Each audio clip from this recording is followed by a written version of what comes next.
Culture swap? Swap my culture. So we decided to do an Ellie thing because it feels like it's been a while since we've done an Ellie thing. Yeah. Sure. So, what does Ellie like? Love, Death and Robots. Yep. So how appropriate that Netflix had released a series of short films under the heading Love, Death and Robots. Yeah, perfect. So, this is like... Is it called an anthology series? Is that like Yeah. Yeah. So It's each an episode... anthology of short films. Yeah, each episode like stands alone. Yeah. It's also, I don't even know if they're episodes. Like, I don't think they're episodes. It is short films. I mean, Netflix calls them episodes. I know, but I feel that's more to do with Netflix's the structure that their app and website works under. I'm going to refer to them as episodes. If, while you're listening to me say that, it makes you feel better to, in your head, just correct me to short films.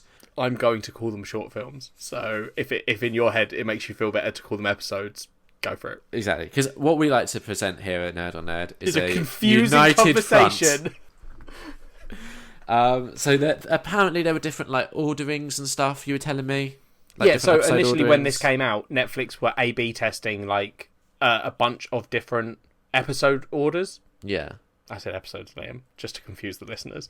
But they got in a bit of trouble for it because there was coincidentally the people that picked up on the different episode orders. A lot of them were noticing because they were like, "Oh, I got this episode order," and someone would be like, "Oh, I saw that one first." And all the people that got a certain episode order happened to be gay or lesbian. Oh, really? So Netflix got in a little bit of trouble. They had to very quickly apologise and be like, that it's all random. It is random. This is coincidence, but we apologise if it's looks that way. And I genuinely believe them, but I do just love the fact that Netflix tried this new thing and were like, I wonder if this will work, and immediately it made them look like they were homophobic. Also, just the idea that I don't even know what it would be, because that was part of it as well, with people being like, what does it mean that I'm gay and saw it in this order? What are you trying to like? Do I enjoy this differently? And they were like, that's not what it is. We're sorry. Well, that's the thing, right? Because for something like this, really, the order doesn't matter. It does. Really? Because you're watching it in... Yeah. If you saw the... Right. So if you saw the worst episode first, right? But that's so subjective. No, I know. I know. But if you saw an episode that was weaker than the others, right? Yeah. As your first episode, you are less likely to be invested. The rest of the world isn't like us, Liam. Oh, they don't necessarily watch all of something just because they've seen the first episode. Or just because they. I know this is hard for you to understand. I know this is hard for you to understand, Liam. Yeah. But not everyone is like you. So if someone sees a shit episode, or an episode that they were just like, this is a bad episode, and they might just stop watching. Yeah, but because that is so subjective, that's going to be impossible to predict. Right, which is why they A/B tested it with a bunch of different episode orders. Because if Netflix get back feedback, saying, oh, everyone that was on episode structure C, where they all saw this order, if everyone in that order or a vast majority stopped watching, that says to Netflix, cool, this episode order doesn't work, so we'll go to a different one. That's why they do that sort of thing. It's all data, mate. Yeah, like I kind of get it, yeah, but it's dumb. No, but it's not dumb. It's a weird choice. It causes confusion. Yeah, when people try and talk about it. If you watched, let's say there were 3 orders, right, and the third order had the highest retention, which is essentially what they're looking for, right? Yeah. That to me just means, oh, these are the episodes that like these first few episodes are the ones that have the most appeal, right? No. Again, everyone isn't like you.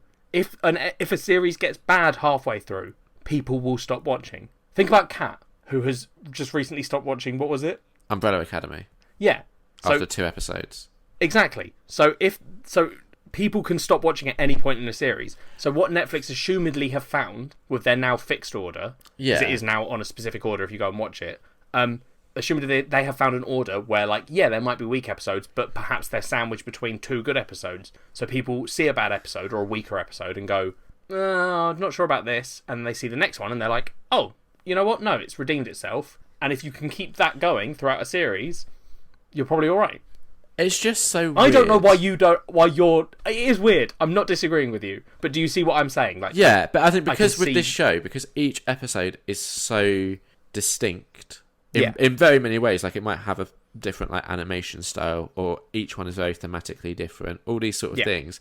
It's, to me, this is a really weird show to test that sort of thing with, because each episode is like, but equally you couldn't do this with like a long running narrative. That's what I was, it's the only format they can test it on, is a series without a structure. Just don't test. Just go, this is the series order. If you like it, you like it. If you don't, watch something else. It's Netflix. I'm fine with it. I think it made it for an interesting topic to talk with people about, because like, I'm not finding this topic interesting.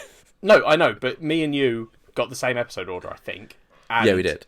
So what I'm talking about is me and my boss at work, he was the one that said, oh, you should watch this. I think it's your kind of thing. So did Netflix tell him that he was gay? No, I don't think so. He had but his order was different. So like, he got me to go and watch it, and the next day I came into work and I was like, oh yeah, I've started and I've watched like 6 episodes. And he was like, oh cool. Like, and then started talking about an episode, or like was like, oh, I liked the one with the ice stuff. And I was like, oh, the fridge one? Well, we're doing spoilers, so you don't have to be vague. No, but we usually warn people when we haven't even done a summary of what it is yet. We're going to do spoilers. Okay, we're doing spoilers. Warned. Yeah, so the fridge episode. Yeah. Which was like right at the end for me. Yeah, it's right at the end in the current order. Yeah. But he saw it really early. I don't know if it was the first one he saw or the second. But I was like, I haven't seen that. I almost felt that would be a good introduction to this, because it's not throwing you like straight in the deep end. You've still got live action, you've got some animation. But it's also the most different visually in that it's live action. So it also, because he was like, oh, there are some live action episodes, and then when he finished the series, he was like, no, there's just one. Yeah. So I can see why that order didn't stick as the main order. Yeah. But I just think it's an interesting. I think if they had left it as random orders, I think that would have been quite a cool thing to do, in terms of like, everyone would then be like, I don't know, you could almost not read into it, but be like, what order did you get? That's like an interesting order, and like, oh, it's cool that you saw this one first. Yeah. And then this one. One thing that I would have liked, and we can discuss this later, I don't think you all agree necessarily. I would have liked, maybe not every episode, but a couple of the episodes maybe, to have some sort of connection to each other. Not necessarily like obvious, but like a background character or a location, something like that. Yeah, but that's not what an anthology of short stories is about. It depends on the anthology of short stories. I guess, if you were doing Gork and Mork, is it? There's a novel I've read that is all short stories. Oh, like The Witcher. The Witcher, the like first book, I think, is short stories, or maybe not the first book. One of the books is short stories that are all about Geralt, but they don't tie together, except for the fact that Geralt is in it. Yeah. Or like But that's not what the point of this was. This is like an anthology. No, yeah, I get that. I just for me, I like it when things have those little like random connections, and it could be so subtle that like, for all I know, this could have that, and I just missed it. Like, it doesn't have to be obvious, but yeah, I would have liked that. Is all I'm saying. Yeah, but you're weird. Yes. Yeah, but our listeners know that. I know. All right, so to discuss this, we're going to go through and just talk about it episode by episode, right? It's the only way to really do it. Yeah, because it is a series of short films. Like, I think we'll give the whole thing a rating, and we don't necessarily have to rate each individual thing. No, I agree with that. Yeah, we'll rate it overall. But like, there are definitely stories in this that I was like, oh, I didn't super enjoy that one. I thought it was a bit weak. So it'd be unfair to jade the good ones with the bad one. Yeah, exactly. So that's why we're going to talk about each one, and because they are all standalone. I don't know how else you would talk about the show, in all honesty. No. It would be weird to try and talk about it as a whole thing. Yeah. I really liked the fridge people and also the giant monster alien. Yeah. Less liked the animation style in some of the episodes. Okay, so we're going to start with Sunny's Edge. Yeah, we're doing the current fixed order, which also happens to be the order that me and Liam saw. Which is interesting, right? Because if this is the fixed order, that therefore is the order that Netflix is like, oh, this is the best order, it's going to have the best retention. And I came out of Sunny's Edge and immediately messaged you and was like, I like some of it, but I didn't really get it.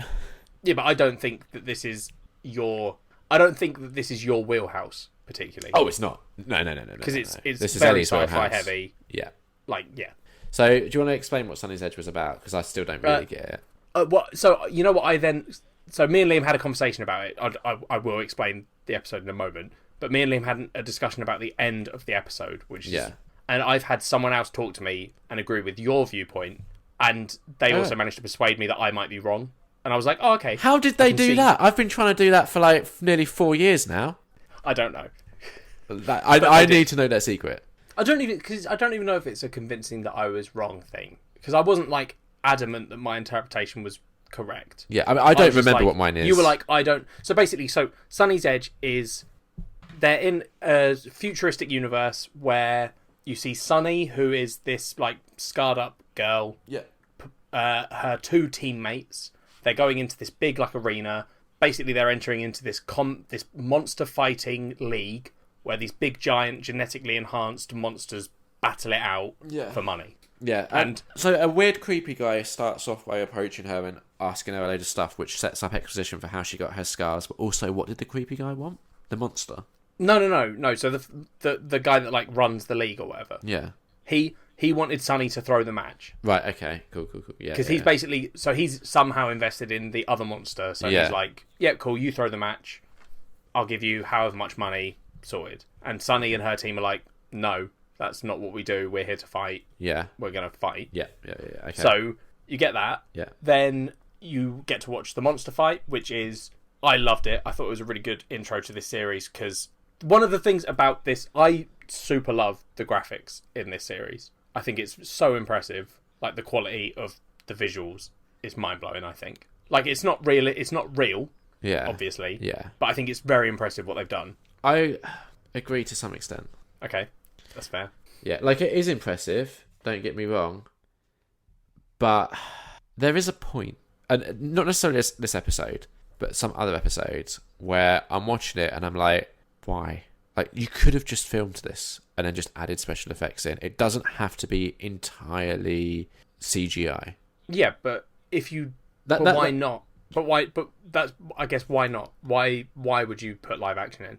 Well, why? Yeah, why would you make it CGI? It works both ways. Like, it's entirely a taste thing, right? Like, I think it's because it's thematic. Because this is all set in like this cyberpunky sort of future, or a lot of it is set in this future, and then a bunch of them are like. But if you're like, realities. I think the problem is if you're trying to make it look realistic, right? And there's definitely a couple where I think they're guilty of this. We are close. We are very, very close to having like computer generated people look realistic. But I still don't think we're quite there yet. In which case, if there isn't a real... Like, with this one, it makes sense. I get why with Sunny's Edge they've done CGI. But with some of the others, I'm just like, it doesn't matter that it's CGI. It's not important to it to be CGI. Just make it a person. Have it be an actor, an actress. But I disagree on the grounds that the only episode where, like, they're not going to use CGI on a person... So, if you put live action people in every episode, right? So let's just say that. Let's say they're doing it as much as they can live action. The only episode where something that would require CGI being directly applied to that person would happen is the only episode in the anthology that is done with live action people. Every other episode, something happens to the character that they would need to do CGI, and I personally think that our reliance on using real people and then just CGIing a bunch of shit over the top of them is worse than being like, fuck it, we're going to make a computer generated, like, we're going to animate this entire that's the thing. That's what I think. It entirely comes down to taste. And for me, like, I would rather see a person with CGI enhancements than a complete CGI like person that doesn't quite look right, just because that's like the thematic thing. Like, that's just I would prefer something that it's easier to have the suspension of belief than something where I'm just looking at it going, oh, technically that's impressive. But you're also not a fan of animation. No, that's true. Well, some animation. Okay. I really like some of the animation. I can see why you wouldn't like it. Yeah, and that's why I'm saying it's like a taste thing. I thought it was cool, and I'm down for it. Fair enough. But anyway, so they then have this monster battle. Yep. Where you get to see two cool monsters beat the shit out of each other. Which should have been all CGI. Yeah, that would have been weird if they tried to do live action people, like old school, like Godzilla. Yeah. Although I do kind of want to see that now. That would be quite cool. Yeah. Then Sunny doesn't throw the fight. She wins. But the way they control these monsters is you seem to have like these two pilots almost who are like brain linked to the monster. I didn't think that how the monsters were controlled was particularly clear because the way it looked like Sunny was controlling it looked very telepathic, right? And I almost thought it would be like you have to concentrate to do it, but then the other guy is like yelling and trying to like put the other person off, so it doesn't seem like he is necessarily telepathically linked. I think he is telepathically linked to it, but there is a reason. Yeah, no, as you find out towards the end, that but Sonny is doing it a different way. Yeah. But I think the idea is that they are all brain controlling these creatures. Okay. At least to some extent, whether the thing has some autonomy. Yeah, that's what I'm saying. It's not particularly clear in what we see here. That's fair. Fight ends, Sonny wins, pulls it out of the bag. Then you get a scene of the celebration. Yeah. Sonny goes off by herself, and the creepy guy and his just the lady, right, first? No, I know, but it all sort of ties in as that guy is basically trying to get revenge almost on Sonny for not throwing the fight and fucking up this other monster by using his lady friend. Which is the first instance of, I think as we go through these episodes, we should point out something that you said that you wanted to discuss, which was how this was like a teenage boy's fantasy with the way it uses sex and stuff. Yeah, it's something that when I was watching it, I didn't pick up on for the reason that it's problematic. I picked up on it because I was on a fucking train and I was like, oh, cool. This show is now just showing me like CGI boobs everywhere. Yeah. For no reason. Not just boobs sometimes. Unnecessary. No. But it felt unnecessary when it was happening. Yeah. But since then, I have seen it pointed out that it's also massively problematic in the fact that a lot of the women in this show are just used as like a sexual object that's there to be sexy. Which this episode, I love Sunny's Edge. It is my favourite of the short stories. But it does still have that trap for like a minute or two. Yeah. Which is annoying. Yeah. She has sort of seduced Sunny. Yeah. Then stabs her through the face with long extendable claw fingers. Yeah. And then you get like the most badass moment in my opinion, which is Sunny's just been stabbed through the head. The guy sort of walks in, is like, "Ha, you tried to fuck me over. Fuck you." And then graphically curb stomps her. Yeah. Like you watch her skull cave in. Yeah. Another reason they maybe couldn't do real people, because I imagine there's more censorship on if you're using real people and you curb stomp a head. Should there be?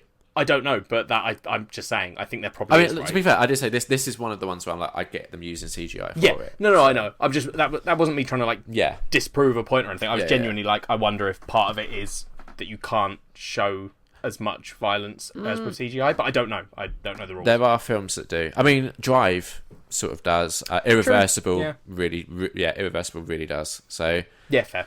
It's done. Maybe. But I think this.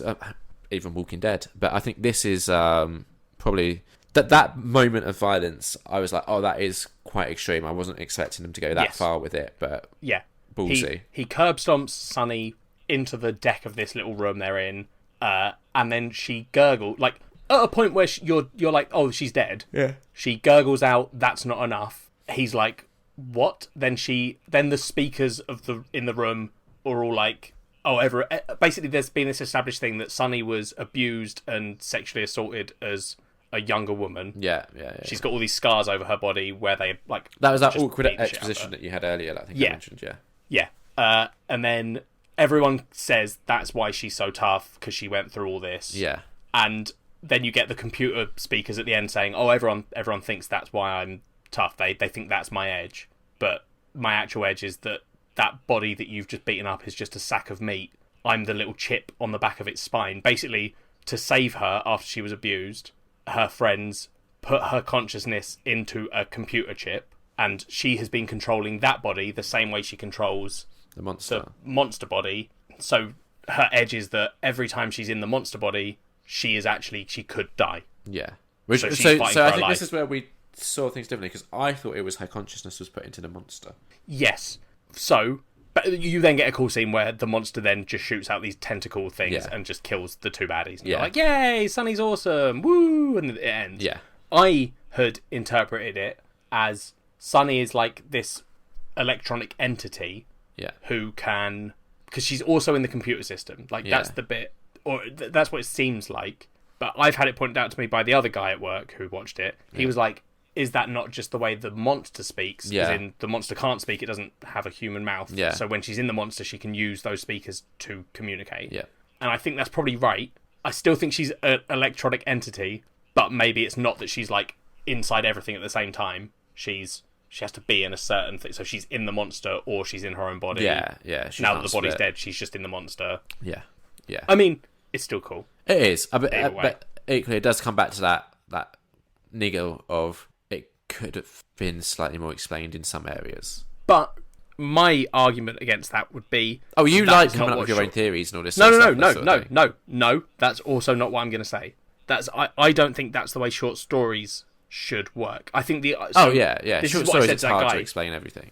I think a short story, the idea of it is you take a cool premise that doesn't work if you expand it out. Like, maybe there's not enough there, or you haven't got time to make this intricate story. Because if it was a longer thing, yeah, they would need to explain it. Yeah. But because it's your short story and you're given a 10-minute window into this world, you take a cool concept, you write just enough of a story that you can sort of show that concept. Yeah.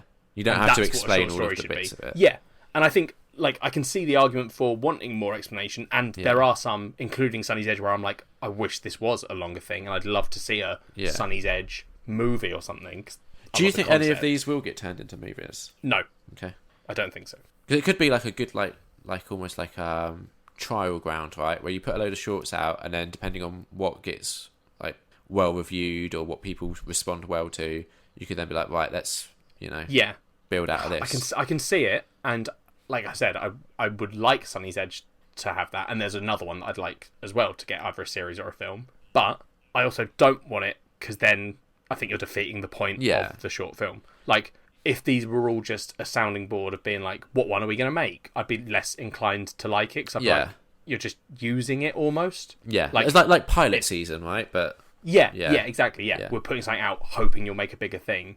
I like the idea of a 10-minute thing that is just like, here's a cool concept, done. Okay. I don't know. I quite like that. But yeah, so like I said, Sunny's Edge is like my favourite one. Yeah. I thought it was alright. I didn't love it. I liked when it got a bit violent in places, but equally I did come away from it a bit like, I'm not fully sure of everything that they were doing here. Well, yeah, poor little Liam got confused, as he does. That will happen throughout this. Yeah, I was going to say, I wonder if this will be a running trend throughout this. But this one, I did like the animation in it. Yeah. And I think that especially the monsters. I think the monsters were the bit that I was like, "That's so cool!" Like, because they look. There was real. A couple of moments in the fight where the way it was cut, I was like, "Oh, it's not massively clear what's going on." Like some of the fight choreography could have, like when you're doing like animation, you don't necessarily need to do quick cuts and stuff. Like the reason why you do that in films is to mask, like the stunt people doing it, or maybe like if it's an actor, they might not be particularly confident in the stunt that they're performing. But then why do they do it in Transformers?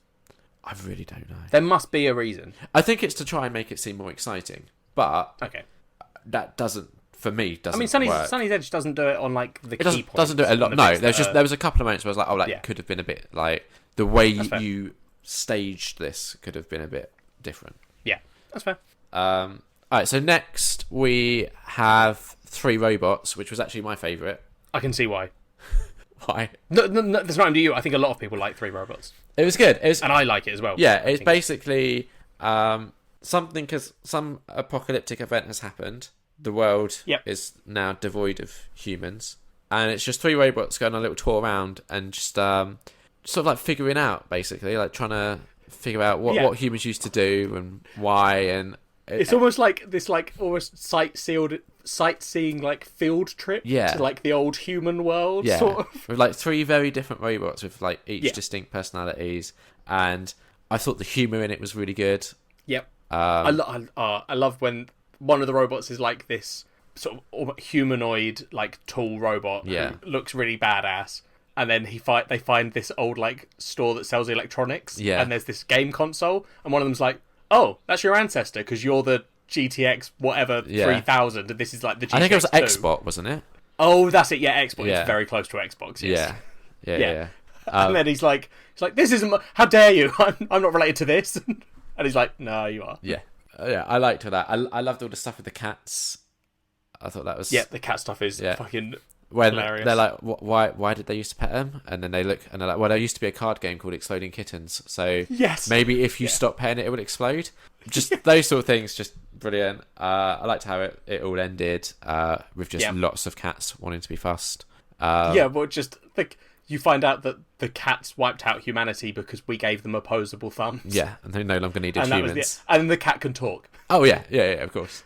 It's so good. Yeah, I just thought it was like just a really charming little. Yes, like, it is. Yeah, I think Kat would hate this show, but that episode, I think Kat would enjoy. Yeah, I love the relationship between the 3 robots. Like the fact that they're able to characterize 3 robots, one of which is literally just this monolithic pyramid with one glowing eye, and they still manage to give her this character, even though, and she's also very like monotone and like she's the database one almost. Yeah. But she still has this character of kind of being like kind of a dick to the that Bittle one, because she searches all this stuff up and is just like, yeah, you should keep doing this. Yeah. This is important. Yeah, and this is another one where I really like the animation style in it, and I wouldn't want this to be live action. No, because it would again be people in suits. Yep. So next you had The Witness. Yep. I'll let you explain this one. I saw how it was going to end from a mile away. Yeah, it's a cool concept of it's this woman in her apartment. She hears a gunshot, looks out of her window, looks across the street, and she sees a guy covered in blood who has just shot someone. Yeah. He then turns, sees her, and she pegs it to get away. Then you get a cut to his side of it, where he has just shot her. Yeah. And it then does like a 8-minute chase where she's trying to get away from him. Has the whole teenage boy fantasy element to it. Yeah, this one is one of the ones that also is problematic when they go to a sex club where she works. Yeah. Or like a sort of strip show thing. And he gets like loved on which is weird because like they're in the middle of this chase for their lives. Yeah. And she's just like she's performing, goes and performs a strip show, and he's just watching a strip show and having like all of these people in like latex all over him. Yeah, and it's just this one was the one where it was for me most obviously problematic with how it was using sex. Yeah, exactly. Yeah. The twist at the end being she finds a gun in her club that her boss has. She runs away, gets to an apartment. He busts in. And the twist is, instead of him killing her, she kills him with the gun. Yeah. And then she looks out the window, and across the street, a version of him has just watched her kill him. So then he runs. Yeah, I don't know why, but from really early on, I was like, this is going to loop somehow. Like, there's going to be like some sort of cycle here. Yeah, I got that it was going to be a loop. I didn't think that the loop would be that that they alternate who kills who. Yeah. I thought the loop was just going to be like, oh, he gets the gun off her and kills her, and then she's is across the road and sees it again, sort of thing. Yeah, exactly. Yeah. So I didn't mind the twist because I was like, at least it's kind of a weird thing, it being this like flip flopping between who kills who. Yeah. Because you also, when you're watching the chase, he's very clearly not trying to kill her and instead trying to talk to her. Yeah. Until the gun gets involved. Yes, where he's then like, oh god, please don't shoot me. Yeah. But even then, like, she points the gun at him and he's like, well, no, I just want to talk. Like. So I like the concept of them being stuck in this loop where the moment you realise what's going on, where she sees him, and then you're like, oh shit, we need to stop this loop, the other one just kills you. Yeah. And then they get stuck in it. So I thought it was interesting, but it's the most problematic one for the sexual stuff. And I didn't love the animation style in it either. No, I didn't. The animation was interesting. I liked the actual like look of it in terms of, what do you call it, like thematically, like it's this sort of dystopia cyberpunk. Yeah. Like the makeup's all very dramatic and I liked that. Yeah. But yeah. This is another one that I wouldn't say to do live action. I think most of the ones that I think that about are towards the like latter half of the season. Yeah, that's fair. But yeah, this one, I mean, for some reason they do animate her with her boobs out and you get to see her basically fully frontal naked. I think so, yeah. It's a bit weird. It's unnecessary. I think. Do you see penis in this one? Can't remember. I can't remember which one you see penis in. I don't know if you see his penis in this one at one point, or a penis at this one maybe in the orgy scene, perhaps. Possibly. I was just This was one that I was just like, oh, okay, next. Yeah. And next we have Suits, which I really like the animation. Well, I like the animation style of this when the action started. For some reason, when it was like setting up. I don't know why, but it just felt like the frame rate was wrong. It felt very jerky. Okay. I didn't notice that. Yeah, once the actual action starts, it's less noticeable. But anytime it's like more talky, it felt weird. I wasn't on board, but I liked when the action kicked off. And this was more like hand drawn than CGI animation for this one. Yeah. So this was about farmers who have mech suits, and there's an alien invasion, and they have to like team up and shoot what essentially to me look a bit like the creatures out of Cloverfield in a way. Yeah, they do. Like the small ones. Yeah. And there's a couple of big ones, I guess. Yeah. So. Yeah. But this one's just like a cool mech story. Yeah. With a twist of them being sort of redneck hillbillies, which is cool. Yeah, it was alright. I didn't massively get the twist at the end. They're on a I think the way it sort of implies it at the beginning is these like portals are opening and aliens are coming from like another planet. Yeah. And the twist at the end is you see that actually the farmers are in this like biodome. Yeah. And the aliens are crawling on the outside of that. So the portal breaches are actually the aliens getting through the shield that's protecting the like. And there's several biodomes around the planet. Yeah. Yeah. I don't think it was like a twist particularly. It was just like a here's what's kind of going on. Yeah. But yeah, I thought it was. But I just liked I thought it was quite cool seeing mechs. I like mechs. Mechs are awesome and aliens. Yeah. And then I liked the guy sacrificing himself with his cool laser mech, and then his wife being a badass. Yeah. She was pretty badass about that. I think that the women in this there's no sexualization in this one, which is good. Nope. A positive. You do get one of the mechs being piloted by an older woman who is just as badass as the others, and the wives, while they're not like out fighting the aliens, do fight the aliens and are badasses. Yeah, definitely. Yeah, this was a better one for that sort of thing. Next, it was another like traditional like hand-drawn animation style, Sucker of Souls. This is my least favourite one. Oh, really? I really didn't like it, and I've heard other people say they really enjoyed it, and I don't get it. Didn't love it, but equally, I didn't. There's another one that I just found very, very average. Yeah, I just didn't. I liked the cat stuff again. Yeah. So the basic premise is there's an archaeologist with like a team of like mercenaries, and he discovers Dracula. And Dracula isn't like a person; it's like a beast. Yeah, a monster vampire thing. Yeah, that hates cats. I mean, I liked some stuff in this one. Like I like the over the top anime. You cut someone in half, and then a second later they split in two. Yeah. Or like the grid, and they peel off in layers. Yeah. Yes, and you literally see unrealistically, but quite a cool animation touch where the half a skull clacks onto the floor. Yeah, and you're like, well, that's not the way skin and muscles work, but it looks cool. Yeah, exactly. Yeah, I like the animation on this, but like you said, like the story was just. I don't think the story really fits thematically with the anthology. It doesn't. That's part of the problem, I think. Yeah, and it's also like I said at the beginning, right, with the whole a short story or a short film being like a concept that you're putting into this 10 minutes. I struggle to think what the concept of this is other than just what if Dracula's a scary monster. Like the other ones so far have all been like, you know, the concept for Sunny's Edges, robots, monsters that you control with your mind, and Sunny's not really a human. What is she? Yeah. Whereas this is literally just like military guy finds Dracula and boo, what happens? Yeah. And Dracula's scared of cats. Yeah. What I did like about this one though was I think the Scottish girl mercenary who loves her C4 and explosives. Yes. She was cool. I like that. Another one that doesn't really have sex, I don't think. Nope. Yep. I mean, to be fair, it's not like most of them have sex and the problematic stuff. I think it's more like select examples have that issue. And it's really problematic when they do have it. Yes, when they do it sucks. Yeah. But yeah, this was just very average, I thought. And I think like you didn't I think like it is the weakest one for me.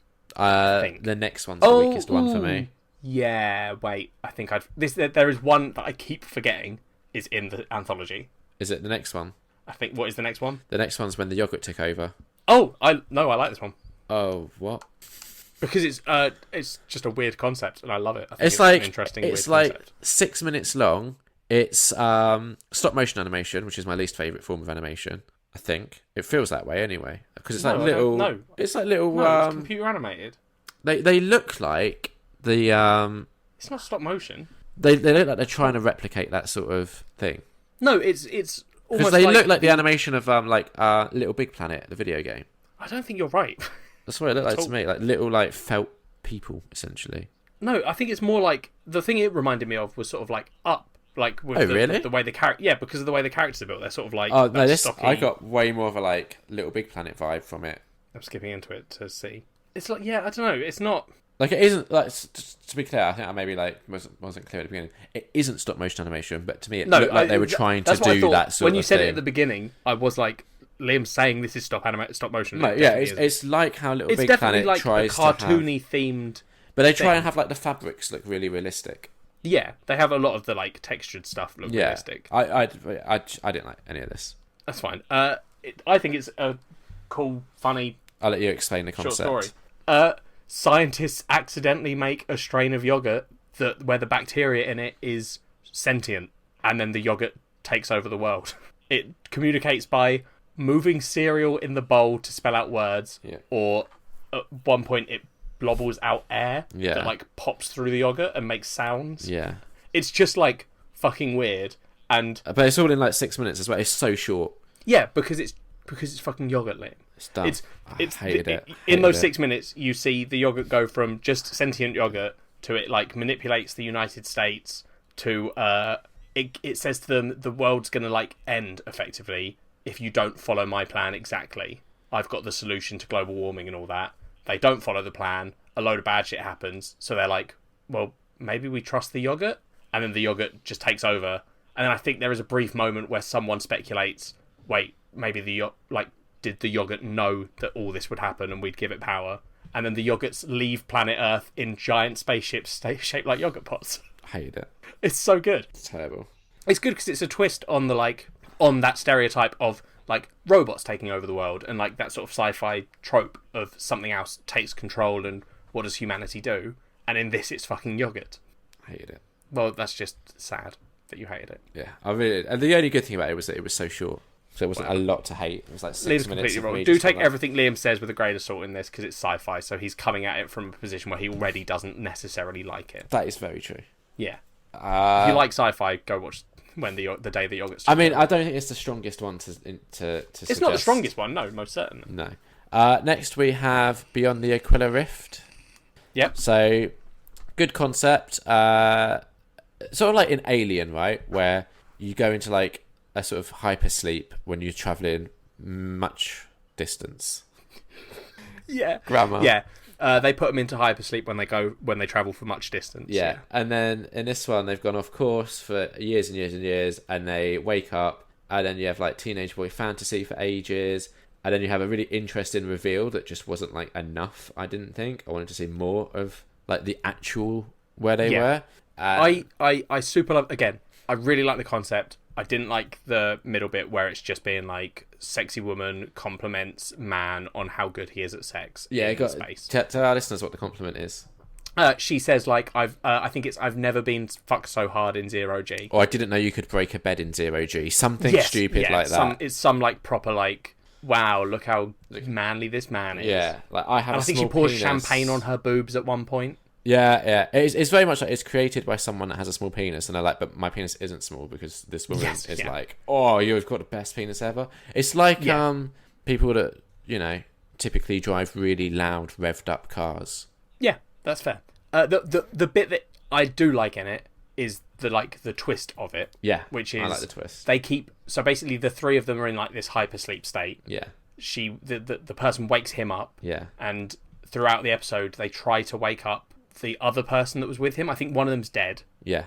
I think she says, like, he didn't make it, he's dead. Yeah. They try to wake up the other of his crew. Yeah. And she's freaking out and just like, what are you talking about? Like, this is wrong, everything's wrong, this is all that's wrong, that's not who you think that is that you're talking to. Yeah. Yeah. And then, so they put her back to sleep because the woman basically convinces him, like, no, it's just she's got this sickness that you can get from hypersleep. That's what's going on. And then at one point, he questions it, and she's like, and says, I want to see what's really happening. Tell me what's really happening. Yeah. So the woman's like, I can show you, but you're going to not understand it. Yeah. And it's going to make everything bad, and I don't want that. Because to be clear, like, he wakes up from this hypersleep, and then for some reason, like, this woman that he knows boards the ship, and is like, oh, you're in hypersleep, you've gone slightly off course. And then at another point, you find out, like, oh, I lied a little bit. You've gone really off course. And he's like, well, how are you... You're at the Aquila Rift, which is, like, the edge of known space, I think, in their universe. And, like, there's no way back home. Yeah. And also, even if there was, you're 100 years from when you left. Yeah. So... And he's a bit like, well, how are you here, then? That's when he starts questioning it. Yeah. And then you get the reveal of what is actually happening, which is he sees that his ship is, like, in this giant nest of... like this brown web stuff. Yeah. He's this frail man with this full-grown beard who looks just like destroyed. He's basically like doesn't look like he's going to live for very long. Yeah. Yeah, exactly. He looks at the two other capsules, and his team are both dead and just like destroyed by the nest, effectively. Yeah. And there's then creatures.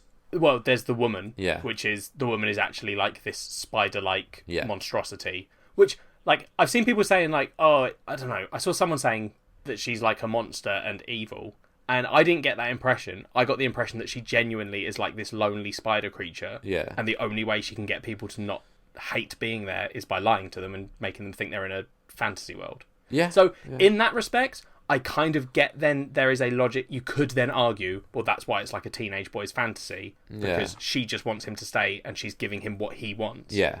Which is to be the big muscly macho man who can fuck so good when she's actually a spider monster. Yeah. I would like to have seen more of the like what was actually happening. Yeah, it felt very like almost like sometimes when you see depictions of like hell in something. Yeah. And like someone having their eyes opened to like this hellish world. Yeah. Like he's this like bedraggled man who looks like. Well, he looks like someone that has, been asleep for 100 years and hasn't really been eating. Yeah. Yes, exactly. Or like moving, so his muscles have all like, what's the word, like? Atrophied. Yeah. Moving on to the next one. Yep. Good hunting.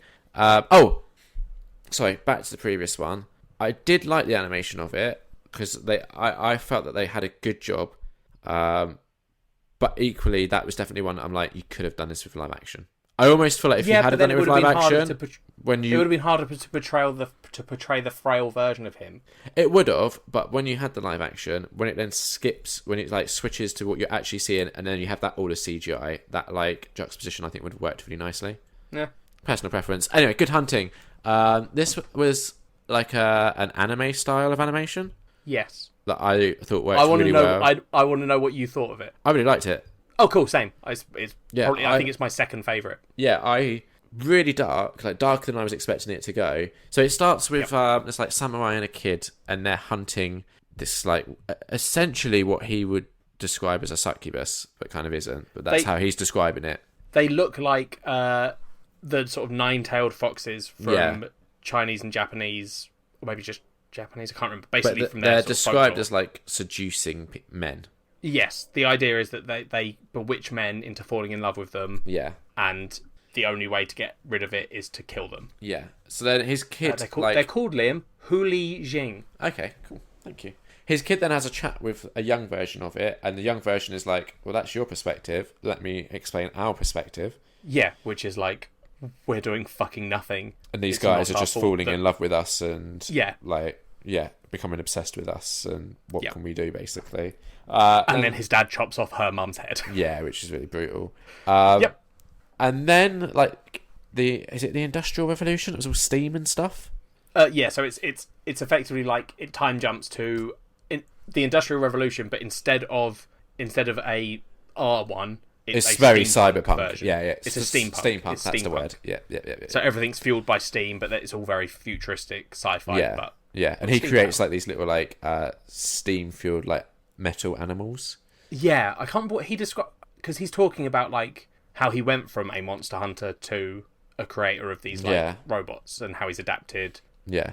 Sorry. And as this metal has taken over this part of the world, the magic is being suppressed. Yeah, which you find out when he re-meets up with that girl. Yeah. As an adult, they're both adults. Yeah, and then you find out something that happened to her. You see a nasty penis in this bit. You definitely see a nasty penis in this one.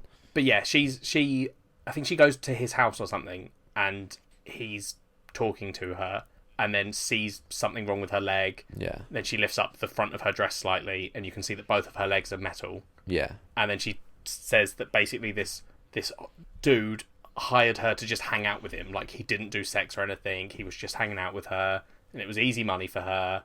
And then she reveals that he is aroused by machines, metal and machines. So he straps her down and gets his doctors to saw her legs off. Yeah. And piece by piece her whole body. Yeah. And replace it with metal. Yeah. And then rape her. Yeah. Which is just such a horrifying fucking concept. Oh, yeah. She's trapped in this metal body that isn't hers. Oh, God. Yeah. This one's really dark.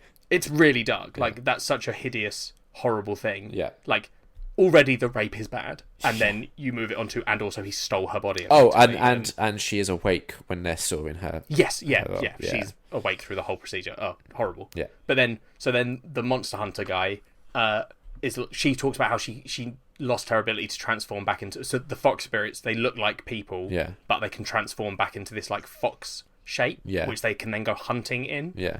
And she's lost it because of all the metal, and the world's lost the magic. Yeah. So he then like upgrades her body. Yeah. So that she can transform into this metal fox, which like it kind of doesn't make sense the way she transforms. Like when you watch it, you're like, oh, it doesn't look like she should be able to transform into that. Yeah. But it's also very cool. Yeah, yeah. And then she goes off to get her revenge. And then he wishes her a good hunt. Yeah. And I was like, it's kind of like, I don't know, it's like a little beautiful, almost like a love story, but without the love. Yeah. Do you know what I mean? Like, because they clearly have a bond, but it's not. So did you think I wouldn't like this one? I wasn't sure. Okay. Was that because of the animation style or the theme? No, just the whole, because I like it so much, but I'm influenced by the fact that it's set in like Japan and China or wherever, and the animation style as well works for me. Yeah. No, I thought this was a really good one. Like, this was the concept of a robot turning into a robot fox, Liam, is kind of weird. So you can see why I would have been like, maybe Liam won't like it. No, Liam did like it though. Good, I'm glad. Yeah. This was one of the stronger episodes for me. Yeah, I think it's really good. Yeah. Next we have The Dump. Bad one. This is the one that I said I keep forgetting. Yeah, you see some penis in it though, so it's notable for that. It's bad. Dog monster eats man who's trying to buy the dump, and the guy doesn't want to sell the dump. Dog monster's made out of trash. Yep, cool. Next one. Shapeshifters. This one didn't need to be animated. Yeah, this is the one that I could, apart from the fact that they turn into werewolves. Yeah, but dog soldiers managed it, and this is basically dog soldiers in Afghanistan. Yeah, it is. That is, yeah. If you've seen dog soldiers, I didn't mind this one.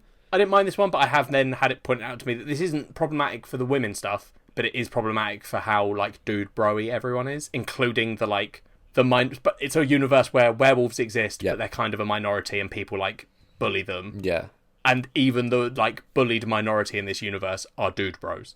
Yeah. So it's like dude bro soldiers bullying dude bro werewolves. Yeah. Like, I think problematically you don't see like a particularly female perspective in this one. No, but I don't think that's an issue. You don't have to exactly. Show Yeah, exactly. And I think people are more just like, why is it so like macho men? Why does every that's like the stereotype of like the army, right? But then that's a problematic stereotype for the army. Not every military person is a dude bro. Yeah, for me that wasn't so much an issue, because I'm like, oh, if you've like you said, you've got only 10 minutes, you need shorthand. All right, it's a dude bro military organization. You know what this sort of person is supposed to be like from that. Yeah. But yeah, there's werewolves. Again, I thought one of the werewolf fights. So there's a werewolf fight, right, where one dude is basically avenging his friend that got killed.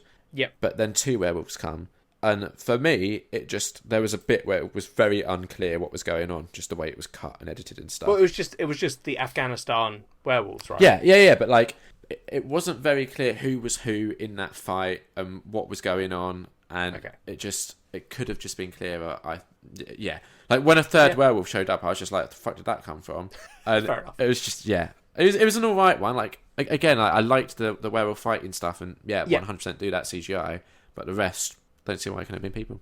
I enjoyed the concept of it again, where it was like, I like when you take the real world and then apply like a supernatural element, and then instead of it just being like they're hidden from the world, it's literally like, no, werewolves are an everyday part of life, and like how does the world cope with that? Yeah.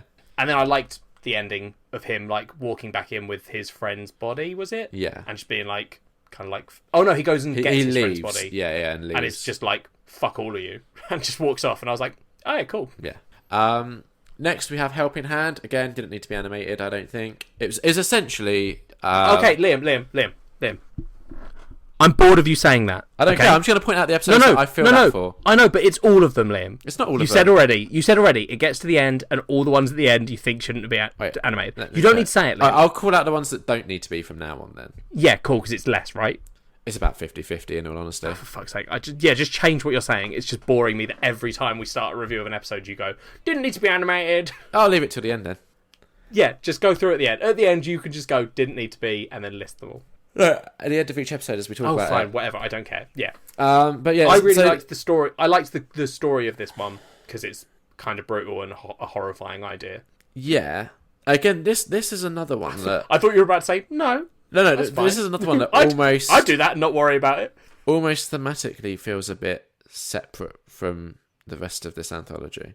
Yeah, it does. I just liked the concept of it again. Yeah, actually, to be fair, the last one felt a bit out there as well thematically, because a lot of them are so like sci-fi from a not a supernatural sci-fi, but like a but then it did start to throw in supernatural episodes. Yeah, because like you got the Dracula one, the werewolves, but that's what I feel one. like if because we said that the Dracula one felt like it didn't fit in thematically, and if we're going to say that about Dracula one, I think we also do have to say that about the werewolf one. I don't know. I think the werewolf one fit in fairly well. Okay. But yeah, this one again, I didn't massively. It's basically a woman. It's essentially, imagine the opening of Gravity on a smaller scale, and a woman gets sort of hurled off into space, and she tries to figure out her own way back by cutting off her arm and using the momentum. The better description of it's not just gravity. I saw this online, so I'm not coming up with this, and I was like, that is exactly what it is. It's gravity crossed with 127 hours. Yeah. Which is literally what it is. Yeah. I liked it because it's a cool concept and like scientifically correct. Yeah. I like when something's like throws in a sciencey thing. The whole like if every action has an equal and opposite reaction. Basically, she opens her suit so that her arm freezes so that she can snap her fucking arm off. Well, she didn't initially want to do that because she initially tried to throw the glove, but then she misses. Yes. So then she has to snap the arm off. Yeah.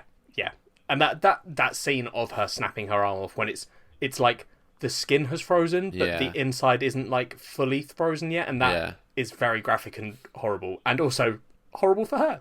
Yeah. But she makes it. She does. So I liked it. I thought it was alright. Yeah, it was fine. Next we had Fish Night. This was like in the desert. Yeah, this was weird, like cell shading animation. Yeah, I mean, this one is just weird. This is a it's weird fair one. to say. Yeah. Two travelling salesmen. I think they're related. A son and father. Or no? I don't think they are. Oh, okay. No. Two travelling salesmen. A car breaks down in the desert. They decide to like wait until it's going to be like dawn when it'll be a bit like better temperature to start walking back. They're like, we can't start walking in the freezing cold of the desert night because we'll die. Or the blazing heat of the day, so we need to do it at like so dawn. they're going to go at dawn. And then at night, they talk about like ghosts, and they're like, oh, what about all of the ghosts of things that have been around in this world for years and years and years? And then you see all the prehistoric ghost fish, and then it's they talk about how you never see the ghosts of all these ancient creatures, and also how the desert used to be an ocean. Yeah.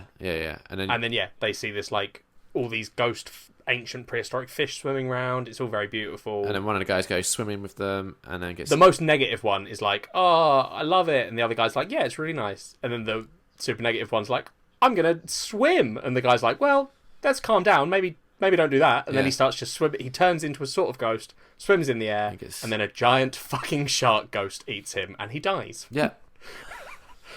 I was like, okay, that's... Sure. Yeah, I like the animation style. I really like this, like the cell shading thing. At one point, I was like, "Is this rotoscoped?" I couldn't tell. Yeah, I don't know. It's an interesting question. I don't like rotoscoping, but I do like cell shading. Yeah, which is weird because they are both fairly similar. Yeah, but yeah, I thought it was a very beautiful episode. It was. I really liked this one conceptually.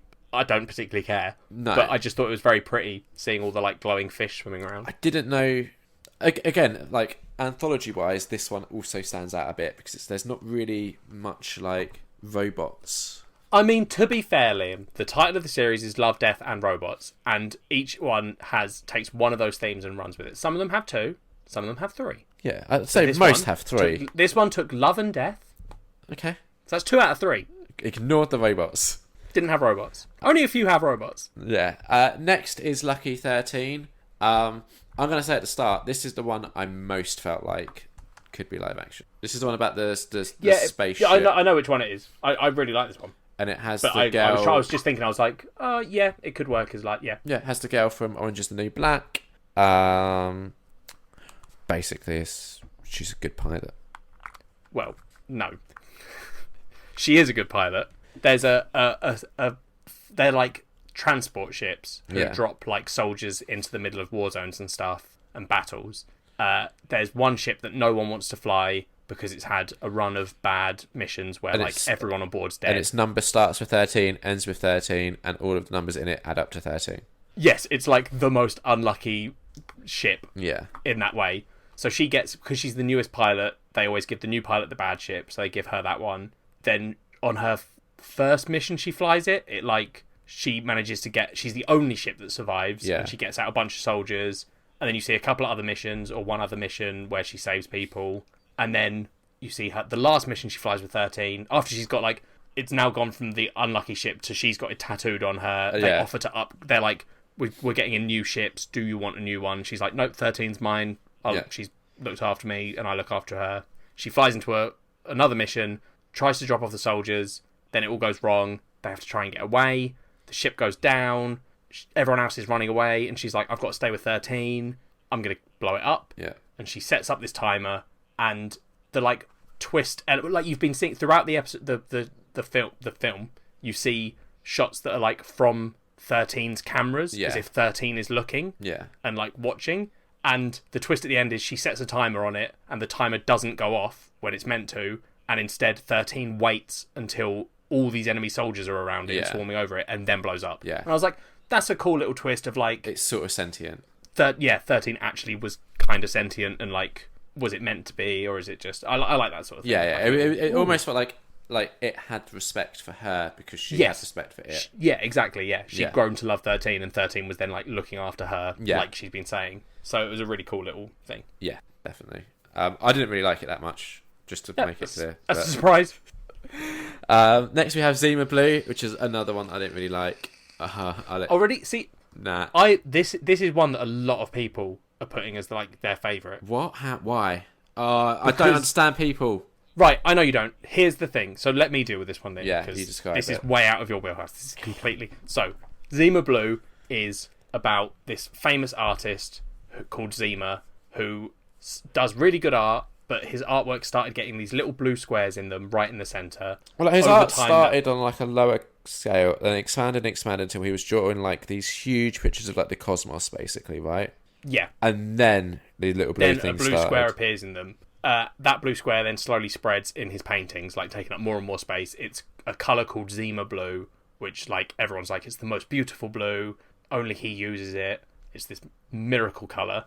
And then by the end, he's painting these giant space billboards that are the size of planet. I think he paints a ringed planet, all Zima Blue. Yeah. At one point, it's just these insane projects of painting things blue, bigger and bigger. And you're watching an interviewer who he never talks to the press. She's finally talking to him, and he's doing his final masterpiece. Yeah. And he reveals to her that he is just a pool cleaning robot that slowly got upgraded over time, and then eventually got to the point where it could upgrade itself and became this humanoid person. Because everyone thinks he's a human that's had these crazy augmentations to give himself like metal skin. Yeah. But actually he's just a pool robot that's upgraded itself to that point. Yeah. And then once it understood the universe, the only thing it could then like, it got to the point where it understood everything. So it painted these giant cosmos paintings and stuff. And then it kept thinking back to the Zima blue, which was just the colour of the pool that it used to clean. Yeah. So that's then slowly filled up its mind. And then its final work of art is is the swimming pool.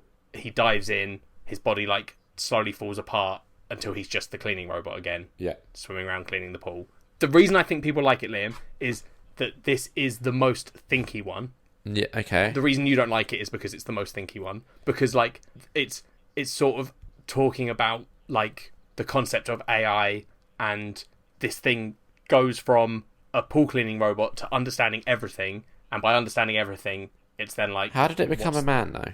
Because they talk about how it constantly got upgraded. Like, everyone that bought the house just kept like adding to the robot to make it a man. Do more stuff. No, it then gets to a point where it upgrades itself. To a man. And it eventually builds itself a body. Which is a man body. Liam, shut up. No, because at one point they're like, it's a man. It eventually, yes, builds a humanoid body, yes. Yeah, and then it starts adding robotic parts onto the man body. No! Oh my god, Liam. Yes, it does. No. It doesn't. No, it doesn't. People think it's a man that has put robot parts on its body. Yeah. It is a robot that eventually just built a metal body. So when did it become when's the man bit come involved? Because people see it as a man. No, they think it's a man. It looks like a man. Yes, it does, but they think it's a man. It's just a fucking robot. Yeah, no, I get that. I get it's a robot. What I don't get is when it gets the man body. It builds it. It builds a man body.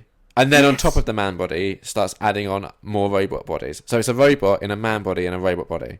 Yeah?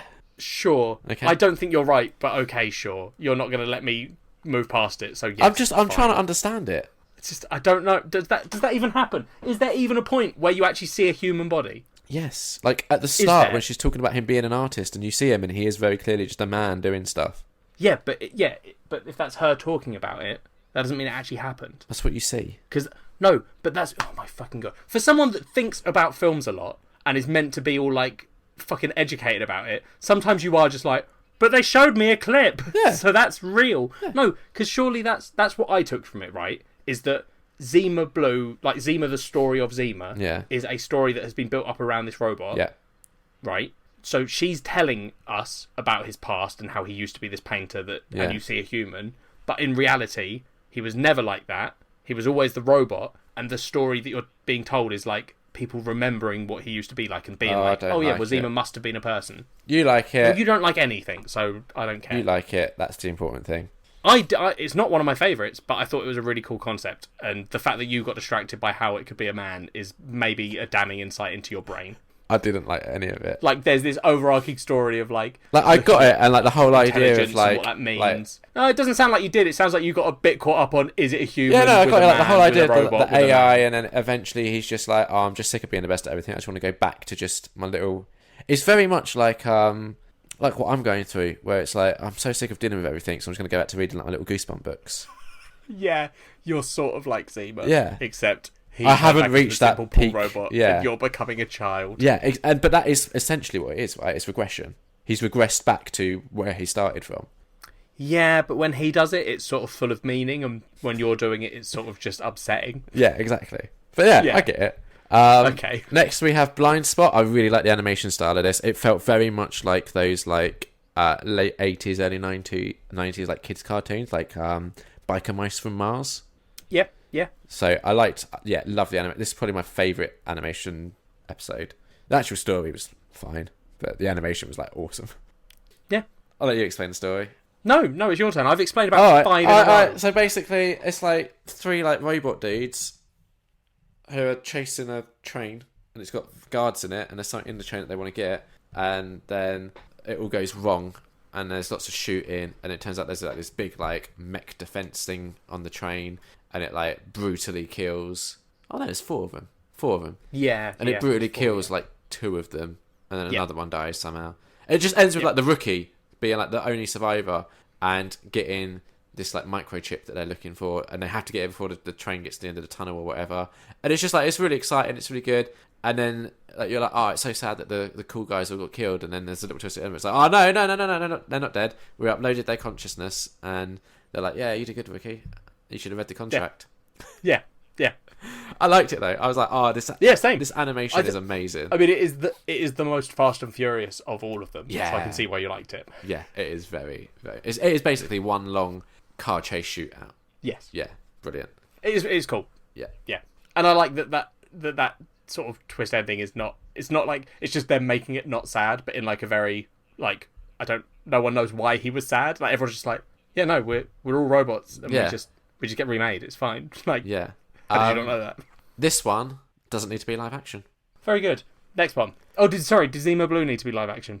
No, that was fine being cartoons. Cool. Okay. It was. Cool. Okay. I didn't like it, but I wouldn't have liked it more if it was live action. I think it would have been a lot shitter if it was live action. Yeah. Next one is Ice Age, which actually is the live action one. I think this one needs to be an animation. I don't. Yeah, I mean, you've got Topher Grace and Mary Elizabeth Winstead, who I like both of them, but like, essentially all they do in this one is look in a freezer. Like, did you need like I mean, Mary Elizabeth Winstead's like an A-list Hollywood star, I would say. Do you need an A-list Hollywood star to just look in a freezer? Yeah, but if she wanted to do it, they're not going to say no. Oh, sorry, yeah. you're A-list. Yeah. We're not going to let you do this. No, if she wanted to do it, sure. But if you're like, oh, I've got budget, should I spend that budget on getting an A-list Hollywood star to be in this? Or should I spend it on, I don't know, a better story? Go for the better story. It's fine. It doesn't need a better story because it's a short film. Alright, so this one, they move into a new house, they open a fridge. It's an old-timey fridge. In it, they get some ice out for their celebratory drink, and then in the ice cube they find a woolly mammoth that has spears in it then they look closer in the fridge, and it's this whole like civilization that's in the Ice Age, and then it just like rapidly expands, and they just watch it. And there was like one really short scene that I would have loved for them to expand on, which the time in the freezer goes super fast. And there's a bit where they're building like a skyscraper and two dudes are sitting and they're like, what are these people just looking at us all day? And I really liked that. Yeah, I'd love to have seen more of what it was like from the perspective of the people in the freezer, where time is like, for them, time would be moving absolutely normal. So these people that are looking for like 10 seconds, for the people in the freezer, that's like hundreds of years. Yes. I liked it as just like a little throwaway, like, they're talking about like how advanced the civilization is and like, oh, it's amazing that they're getting this, and then it just cuts to these two builders just like, what are they staring at? Yeah. But yeah, so the civilization just keeps expanding, then there's a big war, and then I got a bit lost, I'll be honest. A nuke went off. Yeah, I got that, yeah. And it burnt the man's face. Yeah. That was watching, and then they're like, oh, that's it, they're dead. Yeah. And everyone's dead, and then it looks like the fridge just restarts. The next day, they open it up again, and it's back at the start of time. No, before. After the nuke, but before that, isn't that when they start really advancing? Sorry, yeah, right. Does he get burnt by the nuke, or does he get burnt by the implosion at the end? No, he gets burnt by the nuke, but then after the nuke, it starts expanding, and then all of the like this light shoots out of it and goes all around the kitchen and stuff. That's all a bit. I said I got confused that you just skipped straight over. I thought, well, I don't know with you. It's difficult to tell because you seem to get confused by the simple bits. No, I got that it restarted. It was the whole, like, when civilization starts advancing beyond. They just advanced to a point where they could escape the fridge. I don't know why it's confusing you. Like, I feel like your problem is sometimes you're looking for things to be simple, and that confuses you because, like, something will be complex, and you'll be like, I just don't get it. Why is he not? Where's the robot in the man? like you need it to be simple, but then sometimes there's something simple, like they've just gotten to a point in their technology where they leave the fridge, they create like this incomprehensible white void that happens, and then it's very simple, but your brain goes, well, this one can't be simple. This has to be something more. Yeah, exactly. Like, it's weird. Because they leave the fridge, they go all around the kitchen. In the middle. They go all around the kitchen. Just need everything to be average. That's what you need. Just middle ground. They go all around the kitchen, and then I'm just so confused. Like, what? I think they just... Have they started... Are they now in the world? No, probably Are they not. In the kitchen? They probably escaped into the universe. Yeah, that's what I mean. But, like, not the world. Right, probably the universe. Yeah. And it all starts over again. Yep. I didn't like this one that much. I was really looking forward to seeing this one because I like the people that are in it, and was just very underwhelmed by what it actually turned out to be. Fair. What did you think of this one? It was fine. Then we had alternate histories. Yeah. I thought this was a weaker one. I thought it was, like, alright, but... What was the one? Because you said, like, that you thought one of the Dracula one was your least favourite, and you said, there was one other that might be... the dump one. Oh, okay. Alright, fair enough. Yeah. I think the dump one... I keep forgetting that the dump one is in it. I didn't hate the dump one. Every time it gets brought up, I go, oh. I didn't hate it, but, yeah. I just thought it was... average. There's nothing to it. So yeah, this one, alternate histories, you basically see 6 different timelines of what would happen with Hitler, and if he died at different things. Yeah, it's alternate timelines. The idea is that it's an app that lets you just experiment with history and like make anything happen at certain points and see how the universe plays out. Yeah. And like you're watching the app like intro screen, I think, and they're like, to get you started, here are 6 alternate histories with our most popular alternate history source, Adolf Hitler. Yeah. And it starts as like sort of reasonable ones, like what would happen if Hitler was assassinated, I think it is, or something. It's like, no, or if he just died. Yeah, I think it was was it get swung over by a horse? Was that the first one or the second one? I think that might be the second one. The first one is something to do with the little girl. Yeah. Does he have a go at the little girl and then people come and attack him or something and beat him up? Something like that. Yeah. Yeah. It's just, but then they slowly just build up in ridiculousness. I think I think my favourite one is what if Hitler had drowned in a blob of jelly or something. Yeah, that was... And it's just, he goes to a park and then an experimental weapon from Russia that launches jelly. Yeah.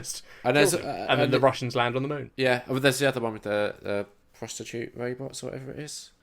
Yeah, that's right. Yeah, aren't they aliens or something? Yeah, and then it's the first woman on the moon. Yep. Which, that's the point. Why haven't we put a woman on the moon yet? Well, we haven't put a whole load of people on the moon. Yeah, I think we should. That's just something I thought about while watching this episode, because this episode bored the fuck out of me. I hated the animation style in it. I hated the concept of it. And I just thought, why haven't we put a woman on the moon yet? Fair enough. I don't know why we haven't gone back to the moon since, Armstrong? Well, no, there were missions after that went to the moon, I think. But did they land on the actual moon? I think so. Really? Let me check that, because how many people landed on the moon? 12 of these astronauts walked on the moon's surface. When was the most recent one? 1972. So that's a long time ago. Yeah. Yeah, we haven't been back since the Apollo missions. Yeah. Why not? I don't know. I think there's probably not a whole lot there. It's a whole moon. Yeah, but it's definitely important stuff. But like, it is a barren rock in space that orbits us. It's important, but there's also like funding issues and stuff, and no one funds space missions anymore and all that stuff. Like, the only reason we got to that point was because America and Russia were in a Cold War. Yeah. But this is just what it made me think about. I didn't like this episode. No, fair. And then the last episode, The Secret War, another one that I felt could have been live action. You can explain this one. Russian soldiers, I think during World War II, but it could also be in the Cold War era. I wasn't super sure. They're trekking through this winter landscape, trying to track something down. Yeah. They go to a little fishing village. Everyone's been killed. Then they eventually find the thing. It's like these demon monster things. That basically the Russians tried to summon. The Russian High Command tried to help the war effort. Wanted to summon these demons. Yeah. To fight for them, but the demons weren't under control and just are now rampaging through Russia. So they go to shut down this nest of them. They eventually find the nest, go in to blow it up. It's full of monsters, way more than they expected. They blow it up, it collapses, all the monsters escape, and then they send one of them off to call in an airstrike on the location while the others stay there to hold the monsters, basically. Yeah. I liked it. I thought it was It gave fine. me like Gears of War vibes for some reason. Yeah, things coming out of the ground and attacking humans, yeah. Yeah, and then I just thought... But Russian. It's a good game. I haven't played that in a long time. Fair enough. By the end of this, I started getting distracted. I can tell. The thing I liked about this one was the whole cult aspect to it, but I didn't feel like we got enough of that. I wanted to see a bit more, because you have that like shot of the woman that's all been like cut open and stuff as sacrificed. And there is very obviously a cult behind it all, but... Well, it's not a cult, it's a cult. Like, there isn't a cult, it's the Russian military. A cult is a secret organisation, effectively, of people trying to do stuff. Yeah, they try to make these things happen, right? No, but this isn't a secret organisation, this is just the Russian High Military Command. So it's not a cult. It's like all the... there's a load of rumours about the German military being occultic during World War II. It's like that. They weren't a secret cult of, like... But you had that the dude in the robe. Yeah, because for occult stuff, that's what it's like. It doesn't mean there was a cult.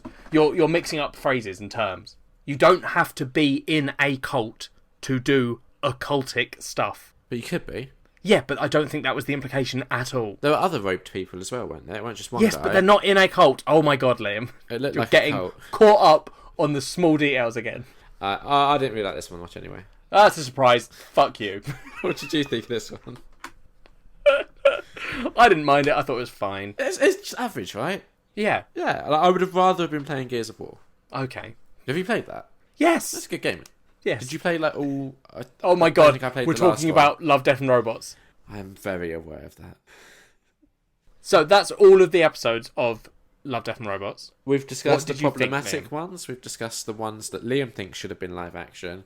Oh, sorry, yeah. What did you think of that one? You said it should have been live action. Yeah. Sorry, yeah. What do you give the series as a whole out of 5? I think, as a whole, 1.5 out of 5. Wow, very low. For me, there were more misses than hits, and there were only really like 2 real solid hits, and there's 18 episodes. Okay. So I imagine for you, it's going to be like a 4 out of 5. Yep. If you like sci-fi or not even if you like sci-fi. If you like, I think that's unfair to say. it's not all sci-fi. I think and I think, if you're a reasonable human being and you're willing to try a genre that isn't necessarily your cup of tea, give it a try, see what you think. It's short films, so it's like just if you don't like it, you can drop out. Yeah. And you can pick if you're like. It's a good way of like if you want to get into certain things. Like if you're thinking like, oh, I wonder if I like steampunk. Go watch The Good Hunt and just see what you think of that. Yeah. And then you're like, cool. I spent 10 minutes and now I know I don't like it or I do like it. I like steampunk. That's what I learned. Because I really like that episode. You should get into steampunk. You'd suit steampunk. Oh, would I though? Yeah. Why? Picture you wearing a top hat and goggles. Listeners, everyone picture Liam in a top hat and goggles, and like a big leather jacket and like sort of straps across his chest. I think that would look ridiculous. At a convention with all the other steampunkers. I'm not dissing you, steampunkers. I think you're cool. I think it would look ridiculous, and if you're a steampunker that listens to that and think that's a diss, it says a lot about you. You could be Sir Remington. Why always Remington? I feel like I've been called Remington before. Have you? I feel like when we played D&D or something, maybe there was a Remington. Possibly. Did you not have a little Remington? Was that not my butler? Did you not have? Yeah, was that not your butler? Yeah. Was your butler Remington? Yeah. My old razor that I used to have for shaving was a Remington razor. Oh, very good. There you go. Oh, fuck me. Next time, we're doing a Liam thing. So... Well, are we? Yeah. Why is this a Liam thing? Because you agreed to it. No, but I mean, I know what we're doing, right? It's the thing you said. It's a Japanese zombie film. Yeah. Why is that a Liam thing? Is what I'm saying. So it's more. I don't think you know what a Liam thing is. I'm now realising a Liam thing is something like Before Sunrise. Yeah, that's also a Liam thing. Or a coming of age film. Horror. You don't get to claim Japanese zombie films as a Liam thing. We both love zombie films. Out of both of us, I do more Japanese stuff. So you definitely don't get to claim Japanese zombie film as your stuff. This is a both of us thing. I thought this was a Liam thing, that's why I picked it. No, it's not a Liam thing. Like it's a Train to both of us Busan, thing. I thought was more of a Liam thing. No, sorry, listeners. Please let me know if you think these are Liam things. If you think these are Liam things, I've not sold myself very well. I super love zombie horror films. Oh well, then I'm giving you a good one to do, then, aren't I? Well, no, you're not giving me anything. We've both agreed to do it. I think I don't know if it made it into the edit, but I definitely discussed this on the last episode. Yeah, it did make it into the edit. Yeah. So yeah, the more I've thought about it, the more I've been like, oh, I think this would make for a good discussion, hopefully. Cool, yeah, no, I'm up for doing it. Train to Busan was one of our good episodes, I think. Oh, I really enjoyed the culture swap because we went way off topic, but I like it when we do that. We haven't done that with this discussion on Love, Death and Robots. No, we were very on topic. It's hard to do it when it's a lot of different stories. I tried, but you yelled at me. You didn't try and go off topic, you got confused. I tried to talk about Gears of War, and you were like, oh, that's not what we're talking about. That's not going off topic, that's just you talking about Gears of War. That's different. Anyway, yeah. So we're doing One Cut of the Dead. If you want to play along, easy, watch it. It's a 90-minute film. Subtitles. I like that you went like this. Yeah. If you want to play along. Yeah. Easy. Sorry. It's a 90-minute film. All you have to do is watch the 90-minute film. You're over-explaining so easy. much. If you want to join in, watch the film and message us. Yeah. Yeah. But, okay, you could message us on Twitter, @NerdOnNerd. Yeah. You could leave us a message on Facebook if you want, for some reason. You're changing the order. Yeah, I know. I'm mixing it up. Facebook.com/NerdOnNerd pod. Yep. All one word. You could email us, nerdonnerdpod@gmail.com. You could How exciting. go and to our YouTube channel and look up our culture swap discussion on Train to Busan and leave a comment on that about One Cut of the Dead. Oh yeah, that would be really... Don't do that, because that's just weird. I don't want all our YouTube videos to have weird comments from the future. I do, so do that. Yeah, you can YouTube us, just search Nerd on Nerd, or one word, we should come up. Easy. Rate, review us on iTunes, 5 stars, we've earned it. This has been a top quality episode, I'm sure. Leave a little review, we'll read that out. I don't think we've had any reviews. Oh no, we have. Sorry, yeah, I've already looked it up. We do have one. Did we? Yeah, I've got it here. Okay. It says, the last time I asked you, Liam, you were on 1,102 DVDs. What's the current number? Jesus! What a weirdly specific, relevant review. Who sent that in? Who sent that I'm review so in? glad that worked. I'm literally looking now to see if we've had that review come in. Oh, we haven't. No, you lied. This is why the listeners I lied to you don't and the like listeners. you. Right, what is the new number, Liam? Oh, why? What was it before? 1,102. It's gone down. Oh, by a big number or? Wow. So no. I'm looking. Hang on, I've got to get my list loaded up. So 1,102. Yeah. It's gone down. 1,099. So it's not going down quite as fast as I would have liked. Need it to. But it's consistently going down. So far, you've not gained any in any of my checks. You've stayed the same once, but every other one you've gone down. Yeah, I did buy 2 new films yesterday, but there were 4K upgrades of DVDs that I hadn't watched, so it doesn't add to my number. It should do, but it doesn't. No, it doesn't. So, yeah, no, I need to get some more time because the problem is I haven't been watching a lot during the week because I've been working too much. So then it comes down to weekends, and I've just not had enough free time on the weekends lately to sit down and like. I did like a movie day a few weekends ago. I did like 5, but I need more days like that really because we're in April now. Can you do some mental math for me? So I've still got most of April. So let's say I've got 8 months. Yeah. Maybe 9. Let's say 9 because I've got most of April still. So 9 months to get 99 films done. I mean, I could probably do that math. It's about, what, 92... Sorry, not 92. Like 12 a month? Fuck me. I've got to watch 99 films in 9 months. That's about, what, 92 a month? Like 12 a month, roughly? It's 11 a month. 11. Exactly. Okay, yeah, that's good maths. So, and what have I been averaging so far this year? 791,073. That's not a month though, is it? No. We've had 3 months. So how many have I done in total since we started this year? You've watched 27 in 3 months. That's not bad. If I'm trying to do 10 a month, I'm only 3 below. Well, you need to do 11 a month. Well, now I do, yeah. But when we started, if you remember, I was slightly over. And I was like, if I can get to a point where it's about 10 a month, that's good. You've been averaging 9 a month. That's not bad. It's not on track. It's not on track, but that's a good. Yeah, I'm pleased with that. I think I can't remember what I get if I do it. What was the? We'll go back and check it. Yeah, but it's all looking good for Liam. Yep, until you buy a box set. Any final thoughts? No. You? No. Bye. Bye.